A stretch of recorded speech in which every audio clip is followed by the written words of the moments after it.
ఓం నమః శివాయ. ఓం నమో నారాయణాయ. ఓం శ్రీ స్వర్ణాకర్షణ కాల భైరవాయ నమో నమః. ఓం శ్రీ నరదృష్టి నివారణ కాల భైరవాయ నమో నమః. ఓం కాళకాలాయ విద్మహే కాళాతీతాయ ధీమహి తన్నో శ్రీ స్వర్ణాకర్షణ కాళభైరవ ప్రచోదయాతు. హరి ఓం. మా ఛానల్కి స్వాగతం. చూస్తున్న వీక్షకులకు, ప్రేక్షకులకు, ప్రియ కాళభైరవ భగవద్బంధులకి స్వాగతం పలుకుతూ మమ్మల్ని ఎంతగానో ఆదరిస్తూ ఉండబడినటువంటి ప్రియ సోదరీమణులకు, జ్యోతిష్య అభిమానులకు, సనాతన ధర్మ సంరక్షకులకు అందరికీ కూడా హోళికా పూర్ణిమ శుభాకాంక్షలు. అలాగనే మార్చి నెల 16వ తారీఖు నుండి 31వ తారీఖు వరకు పుట్టినటువంటి వారందరిగా ముందస్తుగా జన్మదిన శుభాకాంక్షలు. గతంలో వివాహం చేసుకున్న వారికి వివాహ వార్షికోత్సవ శుభాకాంక్షలు.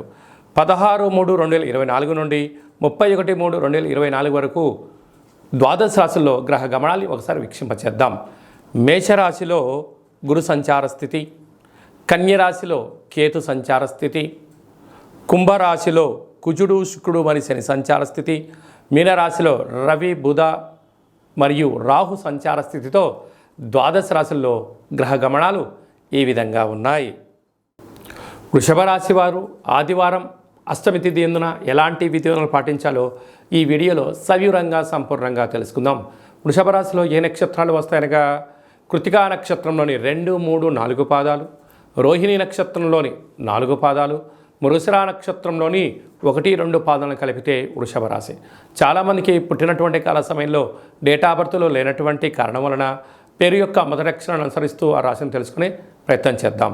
ఈ, ఉ, ఏ, ఓ, వా, వి, ఉ, వే, ఓ అక్షరాల వారందరూ కూడా వృషభ రాశి జాతకులే. వృషభ రాశి యొక్క అధిపతి శుక్ర భగవానుడు. వీరికి పంచమ స్థానంలో కేతువు, రాజ్యస్థానంలో కుజుడు శుక్రుడు శని సంచార స్థితి, లాభస్థానంలో రవి బుధ రాహు సంచార స్థితి, వ్యయంలో గురు సంచార స్థితి ఉండడం వలన ప్రభుత్వ ఉద్యోగ ప్రయత్నం చేసేటువంటి వారికి చాలా మంచి కాలం. ప్రభుత్వ ఉద్యోగంలో ఉంటూ ప్రమోషన్ ప్రయత్నం చేసేవారికి యోగదాయకం. స్వయం వృత్తులు, సేవా రంగాలు, హోటల్ వ్యాపారాలు, గృహ భవన నిర్మాణ కార్యక్రమాలు ఆచరింపజేసేటువంటి వారు, అలాగనే స్వయం వృత్తులు, పాల వ్యాపారాలు, హోటల్ వ్యాపారాలు, అలాగే మార్కెటింగ్ రంగంలో బిజినెస్లో చేసేటువంటి వారికి నూతనమైన పెట్టుబడులు ఆకర్షించడం, స్వగృహము, విదేశీయాన ప్రయాణం చేయాలనుకున్న వారందరికీ కూడా విద్యార్థులకు చాలా మంచి కాలం అని చెప్పి గమనించాలి.